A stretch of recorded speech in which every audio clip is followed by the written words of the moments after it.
Hello everyone, আসসালামু আলাইকুম। Welcome back to my channel Shifa's Kitchen. আমার আজকের রেসিপি পাঙ্গাস মাছের লেজ ভর্তা।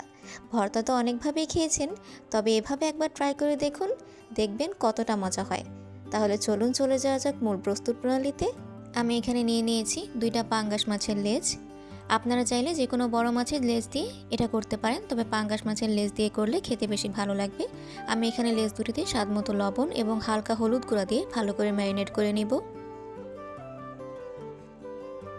এরপর একটি প্যানে পরিমাণ মতো সরিষার তেল দিয়ে লেজ দুটিকে এপিট ওপিট করে হালকা লাল করে ভেজে নিব।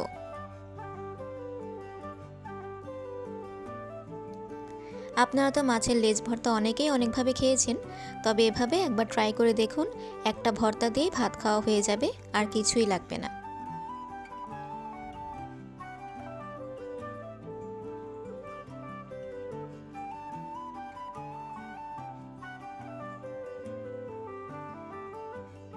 আমার মাছের লেজটা ভাজা হয়ে গিয়েছে, এখন এটা উঠিয়ে রাখবো।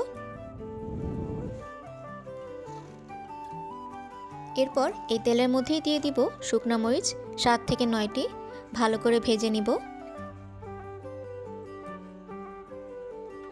মরিচগুলো ভাজা হয়ে এলে এগুলো উঠিয়ে নিব। এ পর্যায়ে আমি লেজ থেকে কাঁটাগুলো ভালো করে বেছে নিয়ে মাছগুলো আলাদা করে নিব।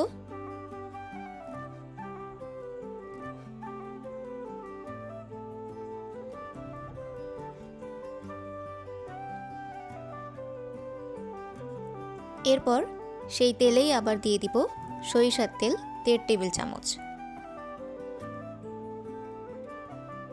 সরিষার তেলেই ভর্তাটা করলে কিন্তু ভালো একটা টেস্ট আসবে। এরপর এর মধ্যে দিয়ে দিব একটি ইন্ডিয়ান বড় রসুন কুচি। রসুন কুচি দিয়ে এটা ভালো করে নেড়েচেড়ে নিব যতক্ষণ না রসুনের কাঁচা গন্ধটা না যায়।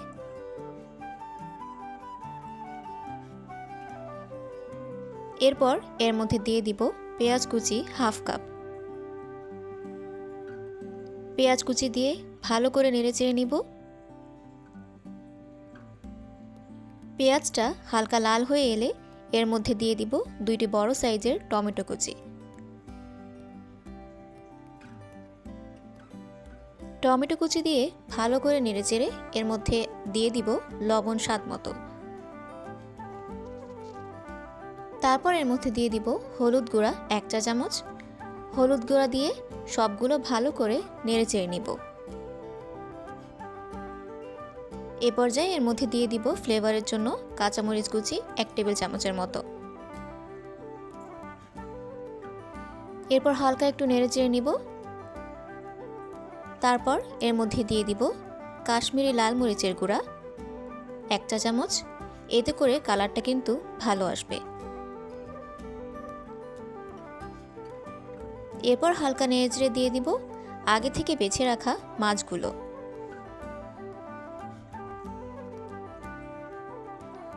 তারপর মাছগুলো দিয়ে ভালো করে সব কিছুর সাথে নেড়েচেড়ে নিব। এভাবে ভালো করে নেড়েচেড়ে মাছগুলোর সাথে সব কিছু ম্যাশ করে নিব।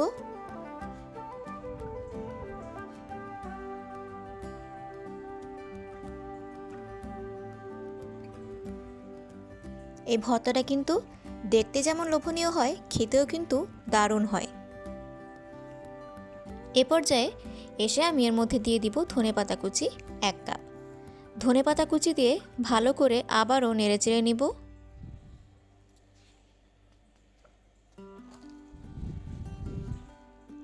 আমার ভর্তাটা কিন্তু প্রায় হয়ে এসেছে। এ পর্যায়ে আমি প্রথমে যে শুকনো মরিচগুলো ভেজে রেখেছিলাম সেগুলো ক্রাশ করে এর মধ্যে দিয়ে দিব।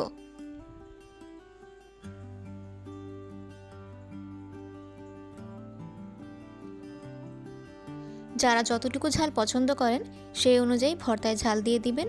শুকনো মরিচ দেওয়ার পর এটা ভালো করে ভর্তার সাথে নেড়েচেড়ে মিশিয়ে নিব। আমার ভর্তাটা একদম রেডি হয়ে গিয়েছে। এখন আমি এটা উঠিয়ে নিব। দেখতেই পাচ্ছেন, দেখতে কিন্তু ভীষণ লোভনীয় হয়েছে এবং খেতেও কিন্তু দারুণ হয়েছিল।